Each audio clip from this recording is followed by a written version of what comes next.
Ова беше само една илустрација, но ова е реалноста која што ги чека македонските студенти на почетокот на секоја академска година, крајот и почетокот на секој семестар. Долги редици, нецелосна документација, потпис од професор или професорка кој што недостасува во индексот и слично. Јас сум Стефан, а денеска откриваме зошто универзитетите во земјава се заглавени во бирократските процедури.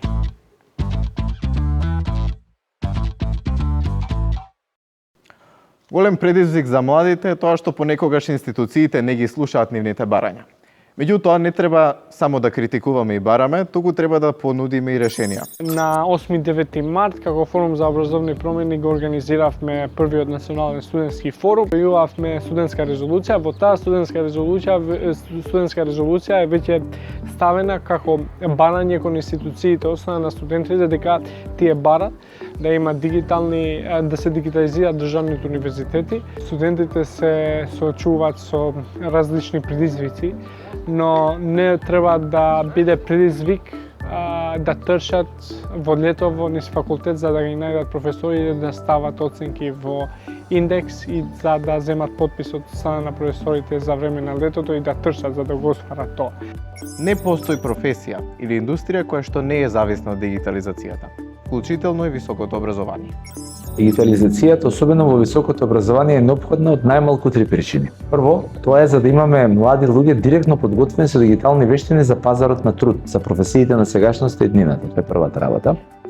Втората работа е за да имаат тие млади луѓе можност да стекнуваат работно и друго искуство во текот на своите студии. А дигитализацијата е главниот противник како алатка на корупцијата и процесот на корупцијата сегаде, вклучително и во високото образование. Напреди го тоа со се и ќе имаме многу дигитално писменета држава на секое поле. Студентите често се преоптоварени со документација и бирократски пречки, што доведува до стрес и пропуштени можности. Александар Ристовски од Комисијата за дигитализација при Универзитетското студентско собрание науки вели дека е крајно време да се напуштат бирократските процедури и се да биде дигитално. Сметам дека можеби на долгорочен план треба да се направи и една алатка која што сите државни универзитети би ја користеле. Исто така треба да се усогласат системите во институциите во Македонија, односно од средните училишта на факултетите, да можат информациите при прием да бидат земени само на дигитален целосен начин. Сепак, пополнувањето уплатници и образци за упис и заверки на семестри се законско задолжение. Дополнителниот заменик министер во МИОА, Стефан Андоновски, освен законските препреки ги истакнува и немањето политичка волја и недоволната инфраструктура како главни предизвици. Постои недостаток на волја и кај универзитетите, и кај администрацијата во универзитетите за оваа реформа. И тука често се повикуваат универзитетите на правилото на автономија на универзитетот и начелото на автономија на универзитетот, што е започитување. Но секогаш треба да се има во вид дека државата како основач треба да има право да ги води овие значително подобри состојби за сите.